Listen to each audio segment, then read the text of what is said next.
Okay, so we've pretty well gathered a lot of information, I hope, so far over the last couple videos.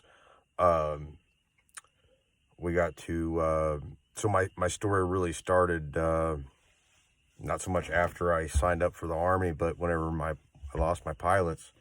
Um, and I talked a little bit about how I cope with my issues from that and stuff. And so I put together a fleet of personal watercraft, jet skis, Sea-Doos, wave runners. I've put together a little fleet of those machines to so that I could offer them up for other veterans to be able to take out on the lake, and for them to enjoy the same kind of enjoyment that I get out of them. Some of them I bought out of pocket myself. Many more have been donated. We have some great sponsors that without their help, we wouldn't be where we are right now. We have a trip to Florida coming up this week. Really excited about it. It's going to be a big part of our season. Because like I said, I can't keep what I have without giving it away.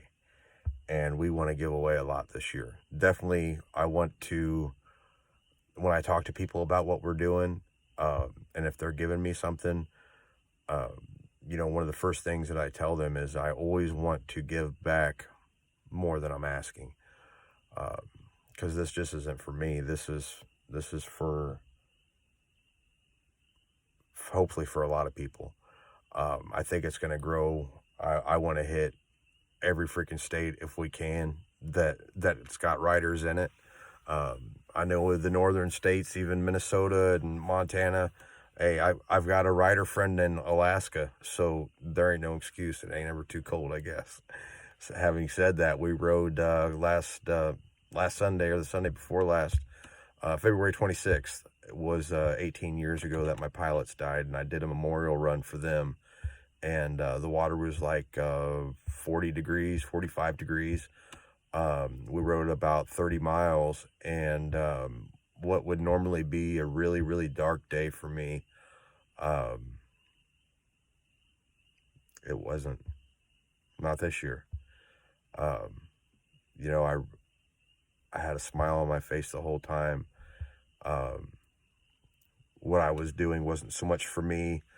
I was kind of scared at first because it was so cold, but we got the proper gear and we rode, and we stayed warm and dry, and I know that my pilots were looking down on me with a huge smile on their face, and remembering them the whole ride, but not so much feeling the same way I used to about it, because they're a big inspiration for how I'm going to carry on from here, and that's going to be by spearheading this program, by leading the way, and hopefully opening up other chapters where we've got more veterans, law enforcement, firefighters, first responders. If you have dealt with trauma in your line of duty, for your paycheck, for your country, for your community, you're a hometown hero, and we very much want you to join. Check us out on Facebook, Project Vet Jet. It's a group. We're at about 150 some members right now, but we're growing daily, and we're just getting off the ground. This is going to be an incredible program, you guys. I really appreciate anybody who has watched my videos or has liked them or shared them. It really means a lot. It takes a lot to get to the amount of followers I'd like to get to be able to go live and really share some great content with you guys. Stay tuned. Keep watching. The weather's getting warm, and we're just getting started. So I want to thank all my brothers and sisters that sacrificed so much for so many. And I love you all, and be safe. And you're not alone.